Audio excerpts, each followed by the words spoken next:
Hello, and thank you for joining us today on the Gentle Art of Crushing It show, where we focus on learning and sharing with our listeners all there is to know about how to create success in our lives.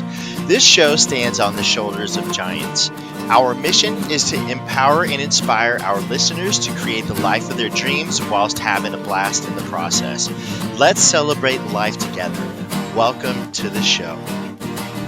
Today, we have the pleasure of sitting down and speaking with Jeff Long. Now, Jeff started investing in 2018, but had to overcome limiting beliefs and a lack of financial understanding.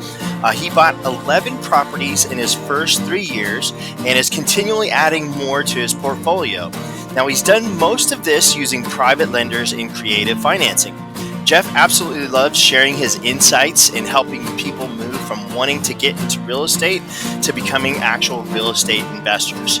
And without further ado, won't you please join me in welcoming Jeff to the show? Thank you so much for joining us today on the Gentle Art of Crushing It. So to start us off, please just tell us about yourself, your background, where and how you found success, and please include something interesting about you most people wouldn't know. Yeah. So thanks, first of all, for having me on the show. I've, like I mentioned kind of in the email, I've seen you in a group we're in, and you're just so upbeat and positive and motivational, and you've just kind of been an encouragement to the whole group. And there's probably hundreds of people in there, so I think that speaks well of you and just the kind of the vibe you give out. So that's pretty cool. Thank you very much, and thank you for being here. Sure. I mean, yeah, just even watching some of the past episodes and people was inspiring to me, So, awesome. Yeah, so a little bit about me. Well, let me start off with something that is maybe more on the unique side of things. Is I've been to all 50 states. Actually, before I turned 25, I had been to all 50 states. And so that was just kind of cool with some different travel and work and family and some mission stuff and just some random stuff just to hit that mark. So that's kind of a fun thing. So kind of the two sides of my work life. One is I own a marketing agency, and I've been doing that for 19 years. I love it. I get to work with industrial and manufacturing companies. That's kind of my niche. And I mean, I work with good people. We do some really awesome stuff with video marketing and web design and some other marketing initiatives. And I've worked with some large Fortune 500 companies all the way down to kind of some medium size. And then on the real estate side, I bought my first property 4 years ago and have 12 properties, 15 doors, and I'm looking to grow.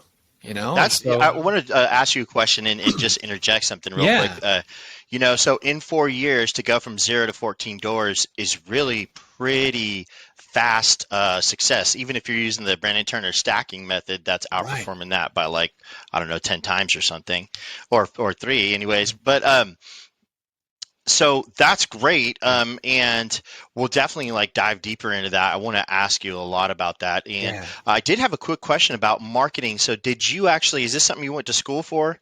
So it's not. So I actually went to a Bible college to be a youth pastor, right? To work at a church. And that's great. I loved it, but in the back of my mind, I'm like, this doesn't seem like the best fit, but I don't know what that is. I felt like all my friends knew what they wanted to do, engineering or whatever. And here I was just wandering around in the desert of I hate that feeling whenever everybody else seems like they got it all figured out, and I'm just 46, still trying to figure out which way's up, which way I'm going to go. Yeah. That's great. I love it. It was really, really difficult, kind of emotionally, and just again working through that, So, and that took many years to kind of work through that. But once that, I moved to Ohio, where I currently am, to do an internship at a church. And that actually, the pastor I moved here to work with, a couple months into it, left that church and went to a different church out of state. And it was like, whoa, well, now what do I do? I kind of felt high and dry. And so through the course of some really cool, what I think are God moments, he, put the pieces together. In fact, the day that I found out that this pastor was leaving, I went to a bookstore to journal. And I never journal. I wish I was better at it, but I just don't journal. Same here. And so I'm writing down, and I'm 2 years out of college, however old that is. I have lost track. And I'm writing down, what if I like worked with companies and did video stuff and did some marketing and just for the first time daydreaming. And then that night I went to hang out with some friends who were just about to graduate from school. And one guy was like, man, I mean, wouldn't it be cool if we could like work with companies and do video stuff and maybe some marketing? And it was like he was reading my journal from earlier that day. And I was like, whoa, okay, God, like, I don't know what you're doing, but let's see. Yeah, where that's this like a takes gut us. incident right there. Yeah. Yeah. So 19 years later, here I am doing that. And like I said, I absolutely love it. You know, so I call that my day job, even though most people, that's a negative term, right? But my marketing agency is kind of my W-2, my full-time thing. The real estate thing, though, man, I was just talking to somebody yesterday. It's like an addiction, but in a good way. Yeah, right. You can have good addictions, you For know. sure. And I wanted to ask you on the marketing, endeavor, which is your business, right? Yeah. Yep. Do you feel, because it's interesting, I was just listening to, Jason Drees talking about destiny, and he basically defined it as, you are going to go down this hall, whether you like it or not. You can walk down the hall, you can ride a bicycle down the hall, or you can be drugged or dragged down that hall. So, I'm kicking this around, figuring out what it is I want to, do when I grow up. And, when, so with that whole marketing, incident that happened there, would you say that you feel like this is destiny for you, or what are your thoughts on that? Yeah. So Steve Jobs has a quote that says something like, you can never look forward and see how, the bends in the road or the dots are going to connect, but you can always look backwards and see how the dots connect to get you here. And I see that, right? When I was a kid, we had to raise money. I went to a small kind of Christian school, and so we had to raise funds for some underprivileged people to be able to attend. And so I would go door to door knocking and ask complete strangers if they would donate to a charity. Like I had to do some work to do it. So here I am. They don't know this kid that's knocking at their door. So I'm like, I guess I'm a decent marketing and salesperson, even as a kid, like a fifth grader. Like, who does that? So you kind of look back and you see these dots connect. I think back when I was younger, I used to think that because all my friends got a job and they did that their whole life, right? So you find a career in an industry, and then you do it, and then you retire and you die, kind of simplifying. Yes. So I had that fear of like, oh man, what if I miss out? And for me, it's been liberating to be like, you know what? Let's just experiment. Let's have some fun. Let's learn. Let's grow. I mean, even with the real estate thing, my word, it was scary. So with the marketing agency, I do love it, and I do think it's a really good fit for my skill set. Are there other industries or jobs or careers I feel like, that'd be interesting. In a different life, I think I could do that. Sure, there definitely are, but it's like, well, I don't want to jump ship. Like, there's no reason to. Brandon Turner talks about building a bridge to paradise, and one bridge at a time is the way to go. So that's my marketing agency. That's my bridge. You're building the bridge to financial independence island, exactly. Right? Yeah, for sure. For sure. That's great. And let me ask you this: did you already share something interesting about yourself that most people wouldn't know? The 50 states thing, yeah. That's right. Yeah, okay, yeah. I love that. That's an adventure right there, and I don't know how many I've been to, but I'd say offhand, like, I don't know, 7 or 8. Sure. You know what I mean? And one of the things I learned about all of the states that I've been to, at least, is that every single state has some incredible natural landscape that is incredibly beautiful to offer. It's just like we do live in a super blessed nation, and for sure. It's pretty great. Yeah. Let me ask you this question here. This is a great one. Please just share with us one or more of your favorite successes that you were either a part of or solely created. Yeah. So I'll talk on the real estate side of things. Awesome. So I'll kind of give you the story how I got in, and that'll talk about kind of the lows and the highs and all that good stuff. So, both my parents were teachers growing up. So, middle class, who knows where we were in that spectrum? Middle's pretty thick there. It is pretty broad, yeah. And so they were wise with their money, But, it wasn't like we had money, pouring out of our pockets or whatever. It was just very financially conservative. So growing up, it was funny. My brother was the valedictorian. He's the smart guy.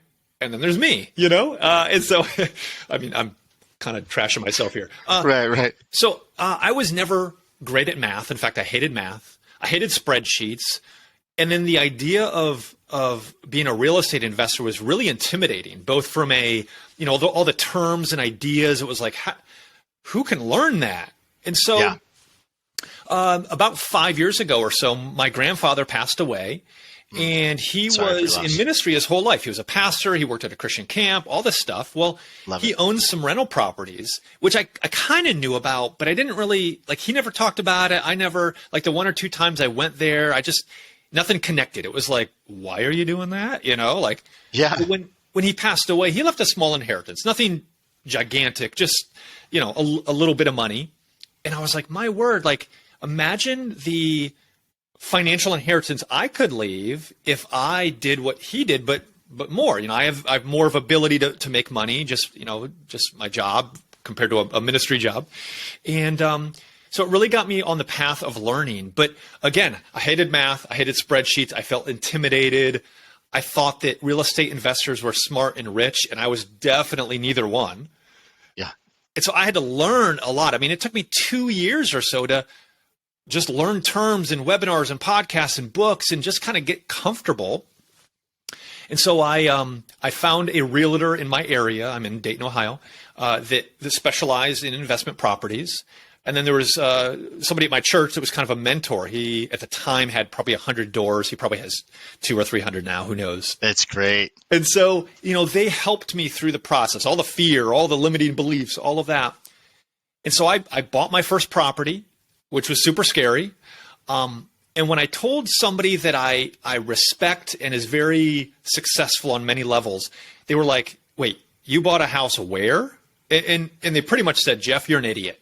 And this is somebody I respect, they're like at the peak of that's heartbreaking. Yeah. And I really, I've married with kids, and it was like, am I an idiot? Did I just second guessing yourself? For right? sure. Yeah. So it's like, okay, I know the numbers on paper worked because I was still, in the rehab and stuff like that. It was more of a lipstick rehab, nothing heavy. But so that was a low point, super stressful. Every night I'm like, man, I think I am an idiot. I think I missed the boat here. But once I got it rented and had some numbers and showed, the numbers, the return, all that stuff to him, he was like, oh man, wow, maybe I want to invest with you sometime. So it was like this valley to peak experience, which was the fantastic. Student has become the teacher. Right, yeah. Right. I love that. And I was laughing there for a second, agreeing with you when you said that, you thought real estate investors had to be smart and rich, and you were neither. Right. That's exactly how I felt. And, I'm just getting started. I'm quite a few doors behind you, but, it really, I think that with what you were saying with the first one is very scary. Yeah. And, it's interesting where you will learn stuff during that process, before the process, after the process. And, for example, the first home that I bought, I would not buy another house in that area. I didn't think about the appreciation that I want to, be a part of my real estate investing journey, So, but it is important to take the first step, get the first property regardless. Wouldn't you agree with that? Absolutely. I mean, I tell my kids all the time, the first time you do something is always hard, right? And so expect that. Right. If it's not hard, be amazed. You're probably the first one in history that, especially with real estate investing, there's a lot of second guessing, self-doubt. Is this right? How to do it? All that. But yeah, for me, once I did that first one and I kind of caught my breath, it's like, holy moly, that was really hard, but repeatable. Let's do more. And so, and I can talk about even how I funded those, because it hasn't been with all my money, which has been fantastic. I think that's so cool. Other people's money, and it's an interesting concept. And again, to bring up Jason Drees, essentially he will say that if you are not doing something that is scary, then I mean, I'm paraphrasing, but you're missing out. You're Yeah. not stretching. You're not growing. You're not learning. Yeah. And for me, other people's money and purchasing real estate investing with other people's money is scary. So yeah, do you Yeah. mind sharing with us a little bit about that process, what Absolutely. you learned? And thank you. Yeah. So, and I love what you just said about what you say and Jason says. Anytime I notice fear in me, I try to lean into it and I try to like push into it. And we're not talking about like jumping off a building or doing something like physically like damaging, right? It's more of like, can I do this? The self-doubt. And so I've noticed in my career, both marketing agency and investing and other things, like whenever I'm scared, like, will it work? I really try to put my head down and go to work and do it. And I mean, it's always been a benefit, and I always learn there's always troubles. There's always this stuff, but that's part of the fun. So with other people's money, I've been blessed that let's see, property number 2 was seller financing, which I think that's the only seller finance I've done. That just kind of worked out. It just kind of fell in my lap. It was like, holy moly, this is easy. But That's all great. the other properties have been private lenders, and none of them are family members. So it's not like I have a great uncle that's like super rich, just like dumping money into my lap. It's relationships. Nice. Yeah. It's relationships. I have been a part of a mastermind for 5 or 6 years. There's like 20 or 30 of us, so I've gotten to know some people there. I talked with a property manager who connected me with somebody, and so it's a slow process. But just like buying your first rental, like the first private lender I had, she's kind of much older than me and very smart on the finance side of things, almost like a CFO type of person, right? And so kind of like, hey, would you want to like fund that? I didn't even know what to say. I think I read the I don't know if it's behind me or the Bigger Pockets book, With Matt Faircloth. Thank you. Yeah, the finding and funding other or whatever it's called. I forget. Yeah. It's a great book. I'm reading it right now. Okay, but It's. I'll find the name of it real quick. Yeah, and so I kind of threw it out to this person, this private lender, and I didn't have a contract. I didn't have a promissory note. I didn't even know what a promissory note was. Right, and it was like she kind of had to give those to me. Raising private capital. Right? Raising private capital. Highly recommend it. Couldn't believe I've read it a couple times, taken Same notes. thing. Okay. And I've even revisited it because he has some like charts and graphs in there about like who The could. physical copy, right? So that's what you recommend. I have both. I mean, I'm an auditory guy. I need to so get I think, Yeah, gotcha. yeah. So he has like a chart or whatever you want to call it about like who could be a good private lender, right? So somebody with a 401k, a paid off house, cash in the bank, too much money, maybe they're the high income earner. So it's not just the typical maybe rich people some of us might think about looking for, right? Drive a nice car or whatever.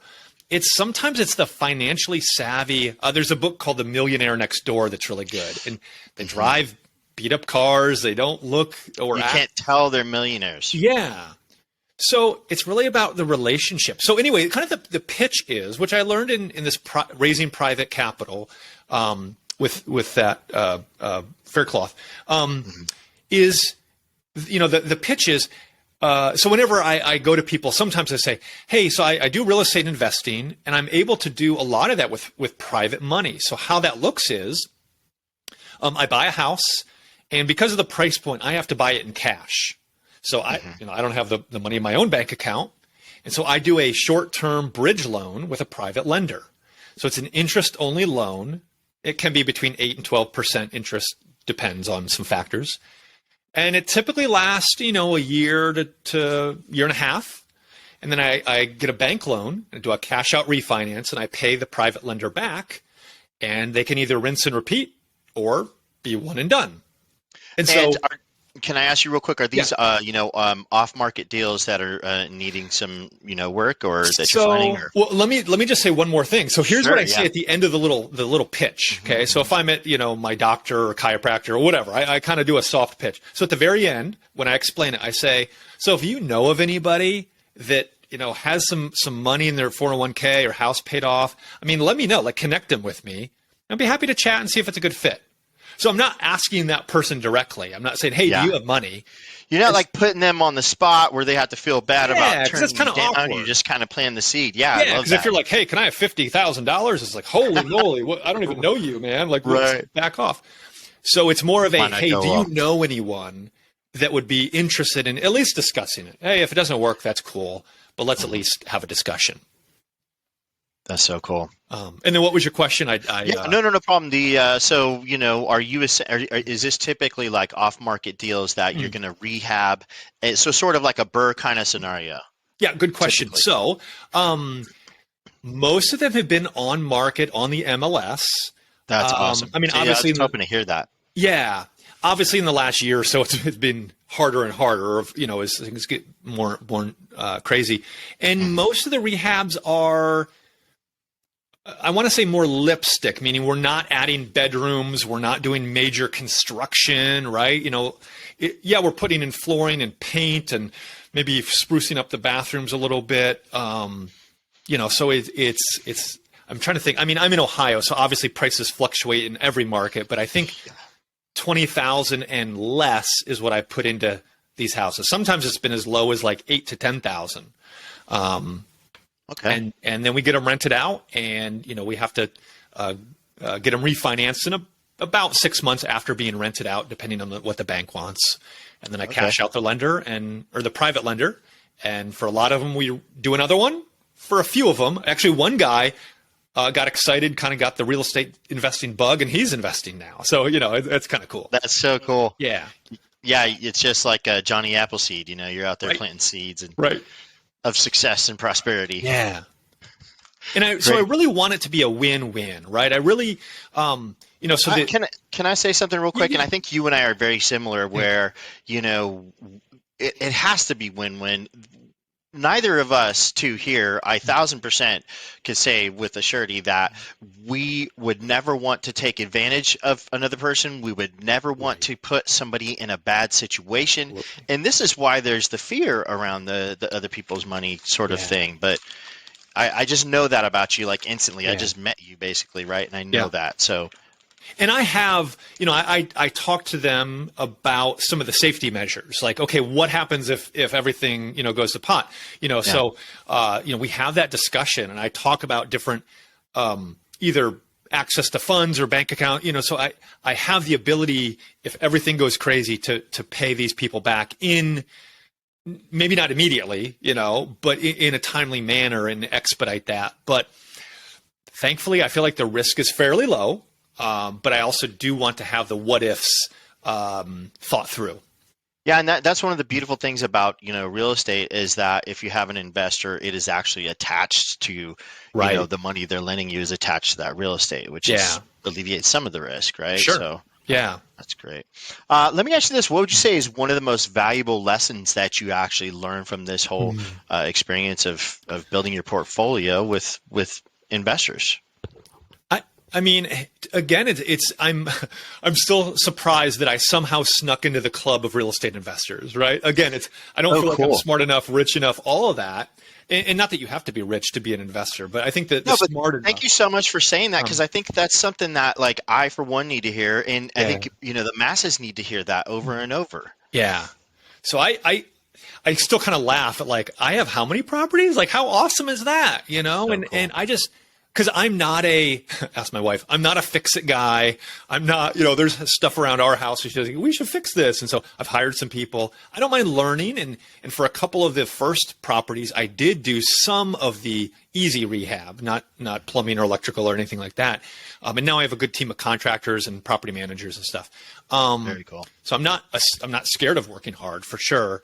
But yeah, it's the I learned a brand new skill set that is going to create generational wealth I'm doing it in a way that looks for win-win opportunities. So it's not just the private lender. I want my tenants to win, right? I want these properties to be a step above or 5 steps above or whatever of their friends or family, other houses in the neighborhood, because I want them to sleep well at night, feel confident and safe and happy where they're living so that they can be better to their kids, their community, their work, all of that. Like I want to rebuild zip codes, one property at a time. And so again, it's how do we all win, right? I'm a capitalist, right? But at the same time, I'm not going to take advantage of people because that long-term shoots you in the foot. Like that's not a long-term solution. You can Nor wind do I yourself want to treat up. people like that. Yeah, amen. And you can wind yourself up in prison, right? And Right. that's the beautiful thing. As you were talking, I was thinking about beautiful thing about capitalism, and you having the guts to step out there into your fears. So you have created income for yourself and your family, your future generations as you continue down this path. Who knows? 5 years from now, if you did 15 doors in 4 years, maybe over 100, right? In 5 years is not. That's not even thinking that big, right? So, so you created income for yourself and your family. You created income for the contractors, income for the property managers, like you're improving neighborhoods. This is like the beauty of capitalism, and you mix that with good people and hardworking people and people that want to prosper. It's just a winning combination. I'll give you another tip with private lenders as well. And maybe this is in the book. I don't recall. I've noticed some people, they want the numbers, right? They want to know kind of the nitty gritty of the numbers. Other people, they actually care more about the story. And so that's where I do tell more stories about the tenants I've been able to help and the types of properties we're buying and then rehabbing to make them better. And sometimes people latch on more to the story. So it's just kind of figuring out, like, again, what's a win-win? And there's people I've talked to and it's not a good fit. It's either not right now or not ever. And that's fine, right? I mean, there's more opportunities out there than ever before. So it's just kind of figuring out what will be meaningful to that private lender. Yeah, and in that book, Raising Private Capital by Matt Faircloth, he does touch on the different personality types. That one is going to latch onto the numbers. They're not interested in joking around with you. They're just, to the business, and other are really going to appreciate the story. I think that's great. Yeah. How much easier is it becoming for you now that you've done a few deals with private investors? Yeah, to show them a track record, right? Oh, absolutely. And that's the beauty, right? Once I did the first one, just kind of like once I bought my first property, I was like, okay, that was hard, but repeatable. Once I did the first private lender deal, I was like, okay, that was I had to learn a lot. Oh my word, the contracts and the terms and again, I was working with like a CFO mind person who's used to this stuff. And here I am felt like a little kindergartner trying to go to, a university there. It was like, what? But it's repeatable, right? So now I have the paperwork, the experience. I can put people at ease because I've done this several times. So cool. Yeah. And your confidence is growing and your network is growing. It's just, it compounds, right? Yeah. And now I have people recommending, I have my first private lender recommended me to one of her clients, a doctor or whatever. And so that's super cool just to have people referring. Yeah. I mean, it doesn't, leads do not even, I hate to even use the word lead for this, for investors, but it doesn't get any better than a referral really, so. Yeah.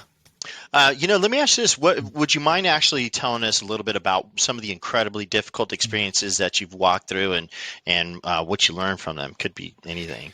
Yeah, I think, and I've touched on this, but I think the most difficult stuff was all in my head, to be honest. I love that. Just getting through the mindset stuff. Like I said, I used to hate math. I used to hate spreadsheets, and I use the word used to very intentionally. I still don't really love math or spreadsheet. I was helping my 10-year-old or 11-year-old now daughter yesterday with math, and I'm like, I'm not good either, but I'm getting better, and there's a incentive tied behind spreadsheets and math, right? Like the better you run your numbers, the better the deal turns out. Yeah. So a lot of that was the most difficult part.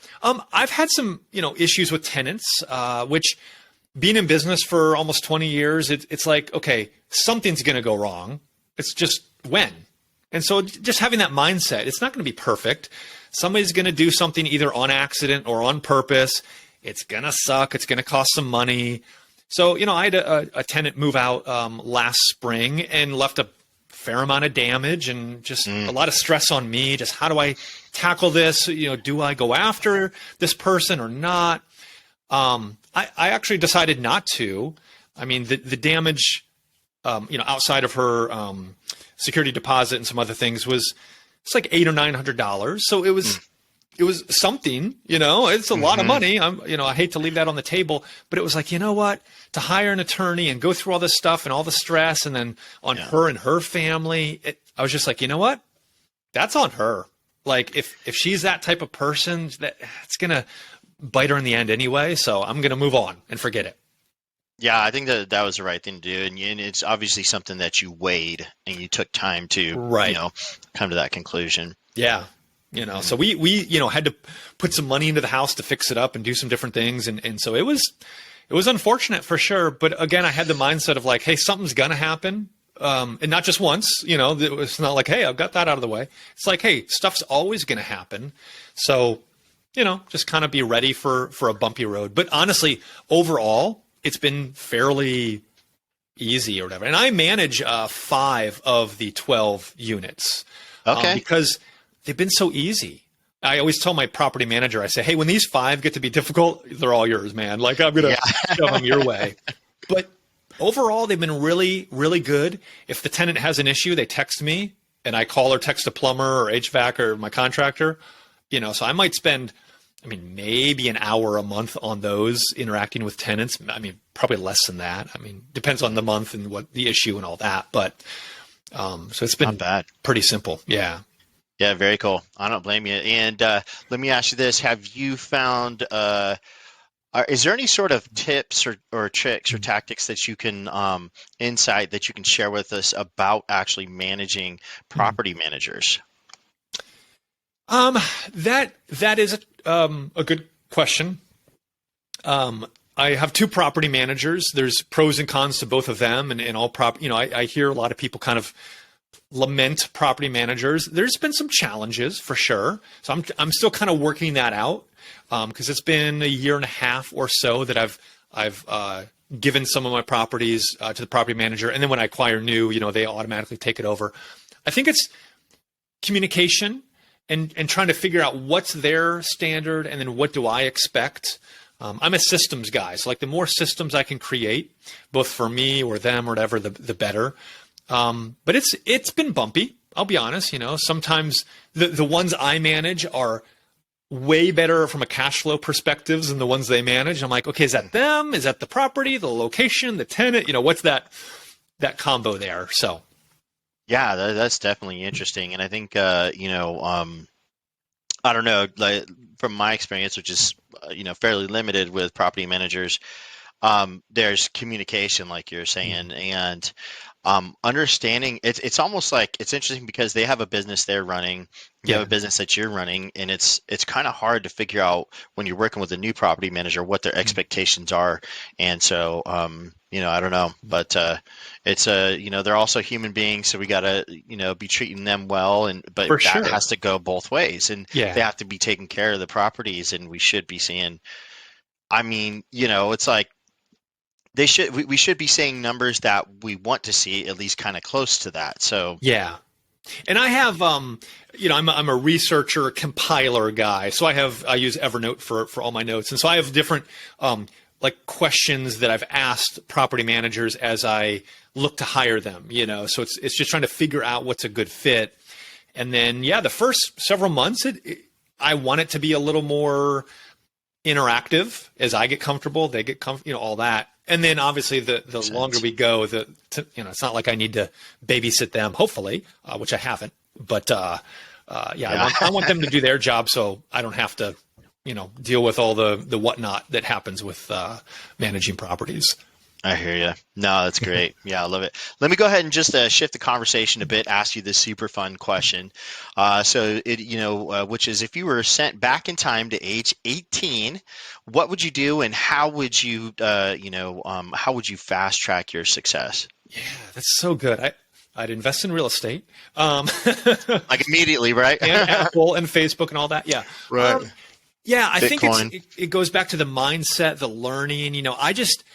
Even though I look back at my life and I see the entrepreneurial side of me, but when I was 18, I didn't know that.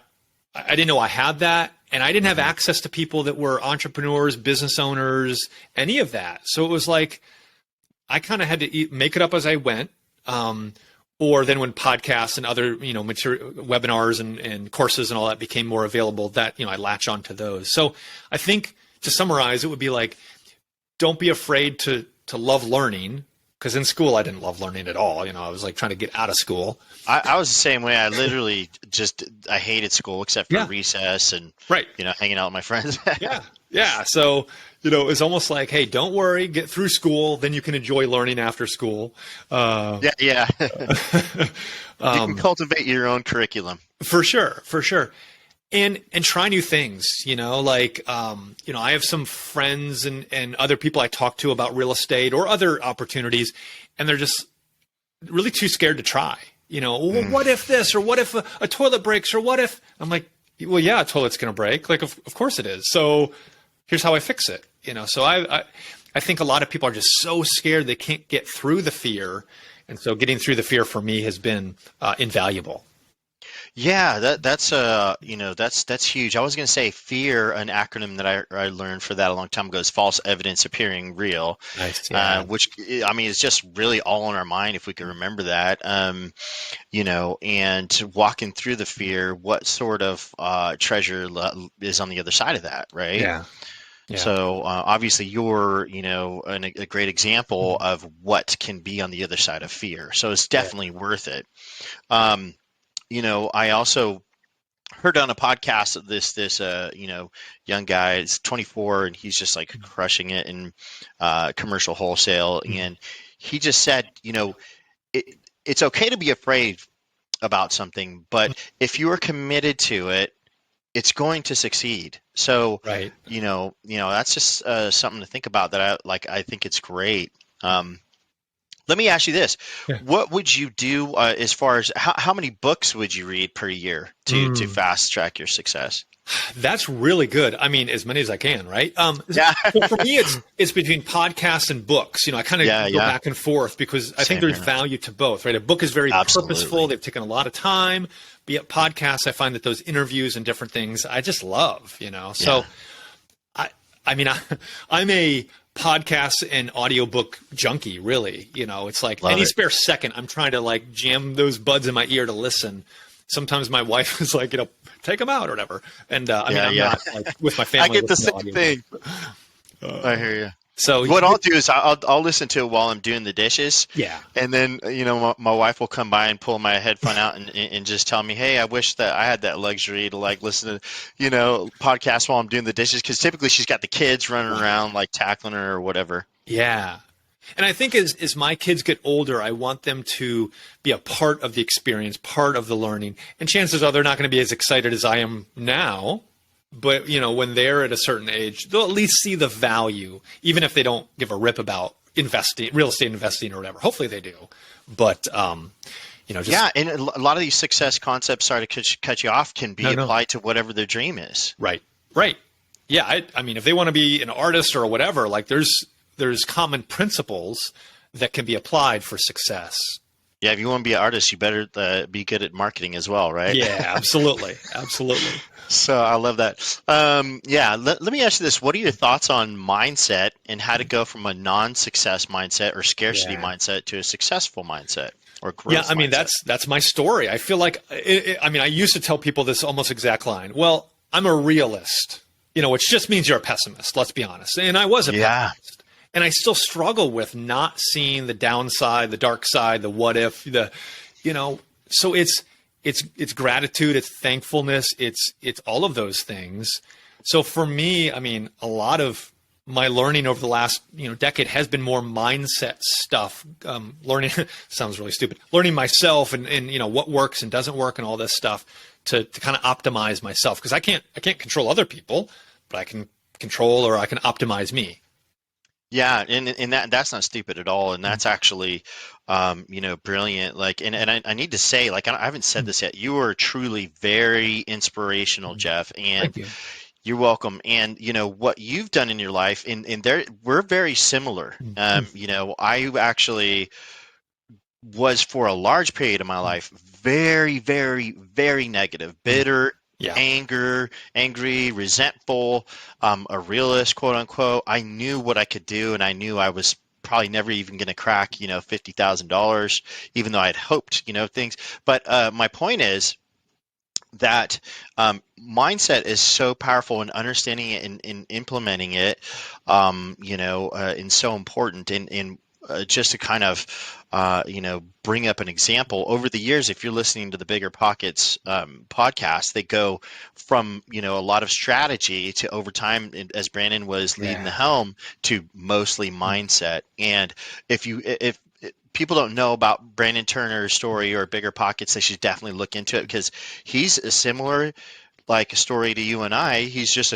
quite a few steps ahead of us. Like, was an average Joe basically, and now is like controlling over $50 million worth of real estate. And he makes a great emphasis on mindset. So I think, and success mentality and that sort of thing. So I think if it's good enough for him, it's good enough for us, right? Right, So exactly. That's a good point.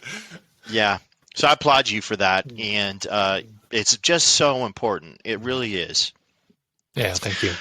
Yeah. Let me ask you this, and this answer might be the same, but if there was a key that unlocked, or helped to unlock success in your life, what would you say that key is? And it could be multiple keys. Yeah.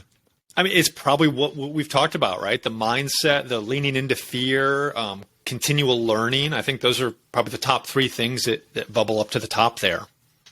Yeah, those are great keys. Can you actually, I would second that, like, wholeheartedly. Yeah. Can you please give us one book recommendation and one tech recommendation? Yeah. I'm really excited about this because I just finished this book. What's today? Thursday. 2 days ago. It's called The Gap and the Gain by Darren Hardy and Dan Sullivan. Okay. And so, for the listener, it's the fact that it's easy to look forward or think about where we should be, right? It's easy to look at our ideal. Man, I want to have 100 doors or this much money or this much whatever. And that makes us kind of sad and depressed because we're not there yet. It's that he says the pursuit of happiness is actually kind of a lie, because the pursuit sometimes can make us depressed because we're not there yet, and we never will be there. It's like a moving horizon. Yeah, and once you get there, you still have to make the decision to be happy or not, right? Exactly. Yeah. So that's the gap, is looking at the ideal and we're not there, so we get depressed. So that's the gap. The gain, I'm kind of ruining the book here, but the book's great. And there's more to it. Listen to it anyways. Yeah. The gain is kind of looking backwards at your successes, at what has happened to get you here. So, for the listener, maybe it's intimidating to even think, how are these guys even in real estate? My word, that's crazy. Or maybe they're way ahead of us. I don't even know. But, look backwards and be like, wow, I've learned all of this, or I've overcome this, or I've done this. That's where you get kind of this fulfillment and happiness, more so than looking at the gap. Can I just say something there too? It's interesting because I just had this epiphany this last week. It is so important that we pat ourselves on the back. We give ourselves recognition. We give ourselves credit for the amazing stuff that we've done in our life, the growth, so on and so forth. I grew up skateboarding. I got to definitely an amateur level where I could have got sponsored, and I worked really, really hard. It sort of fell apart, as my life did for a while there. But I can look at where I'm at now, skateboarding wise, which is I'm not doing it at all, but I know where my level's at, and I can know where I would want it to be, right? Yeah. But that is not an excuse for me to beat myself up over not being where I want to be, right? Sure. I can look back and go, and I actually took a second and was kind of mind blown at wow, I actually legitimately was crazy good. And it doesn't really matter, other than to take the time to give myself recognition over that and give myself credit over that. And sometimes it's the stories we tell ourselves about an event, right? I think Tony Robbins says, change your story, change your life, right? So yeah, maybe it didn't end up where you wanted to do skateboarding wise, but you could say, well, my word, look at all the things I learned. I got to a point where it was possible and I'm so much better than Jeff Long and, he who can't skateboard, all this stuff, and then you can kind of change that story about what that means and how it got you here and all that stuff, so yeah, that's. I'll trade you my skateboarding skills for your real estate skills. How's that?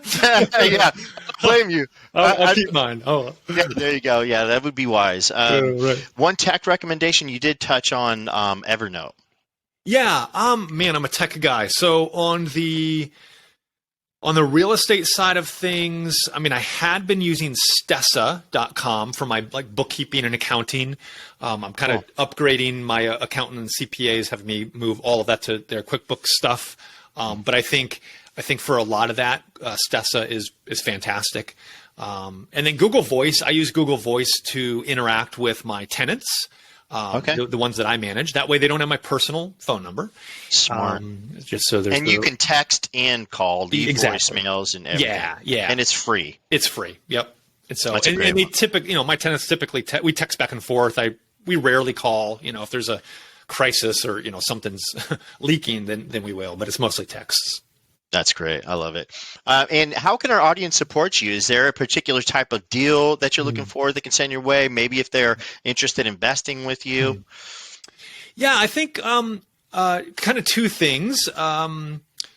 Is I didn't really touch on this much, but I'm looking at buying a short-term rental this year. That's kind of my goal. So when I say looking at, it's my goal is to buy a short-term rental. I don't know if that will be an Airbnb kind of quote unquote, or more of a 30 to 90 day midterm rental, like nurses or traveling professionals. So I've got my sights on that both locally and in some different markets. So I don't know what the ask is there, but I know you have a short term, and so any insights you have, maybe after the call or now or whatever you could. Yeah. Well, I'd love to, give you as much value as I can, and we'll just kind of do that later. We got to kind of wrap it up here, make sure we get you out of here on time. How can our audience connect with you, to just network and grow and learn and Yeah, so this is such a funny question on the real estate side, because for my marketing agency, I kind of have built that to be where people know me, right? Which is for industrial and manufacturing companies, it's actually LinkedIn. So, they can search Jeff Long on LinkedIn, which most people don't really do anything on LinkedIn. So I'm not on TikTok or anything like that for even for real estate stuff. So it's something I'm trying to think through. How could I have a investor presence and then separately my marketing agency? Because different audiences, different clientele, and all that. I haven't figured that out yet. So maybe start branding yourself a Jeff Long website. Sure. What I mean? I will put your LinkedIn, link in the show notes so cool. People can get a hold of you. It's I hear you. Nobody really does anything with it except for maybe software sales guys or whatever. Sure. But you can at least message people and get connected. Right? It actually is, for certain industries, a very vibrant community, especially for business purposes. Not just like cold calls or sales, but I'm in a couple.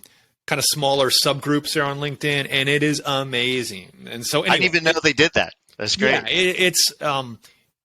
Yeah, anyway, it has to be the right industry, which manufacturing and industrial, there's a pretty robust community there. And so there's a lot of benefit for me to connect with people. I'm not making cold pitches or anything stupid like that, but a lot of people are, and I don't like that. Nobody does. So anyway. I would say at this point in your career with your marketing, you don't have to do that, right? Yeah, like you said, people know who you are, so that's great. Yeah, love it. Well, hey, anything else you want to add to the conversation before we go ahead and wrap it up here? No, this was good. I appreciate you having me on again, and I appreciate thanks for being your positivity and even this show you putting on. I love the name of it, and just that everything you're doing. So yeah, I just like telling my story that hey, even people like us can get in the game, personally, I wasn't the smartest guy ever, but if I can do it, pretty much anyone can. That's kind of my message whenever I talk to people is like, hey, trust me, if I can do it, you can, I love it. Yeah, that's so encouraging, man. And it's just wonderful.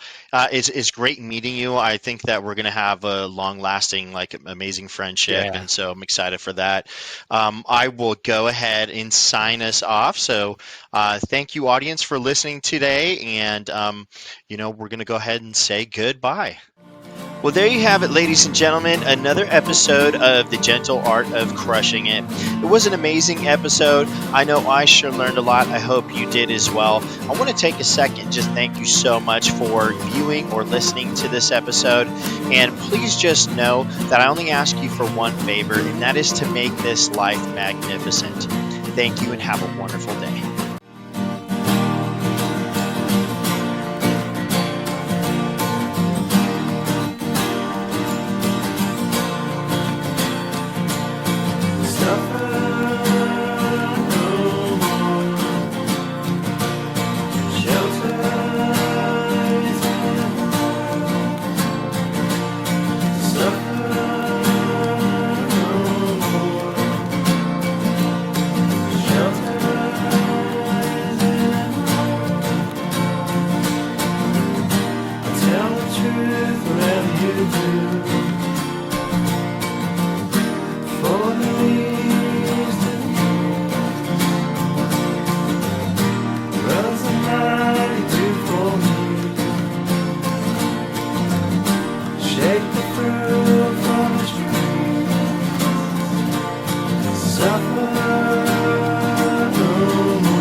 I know the peace and the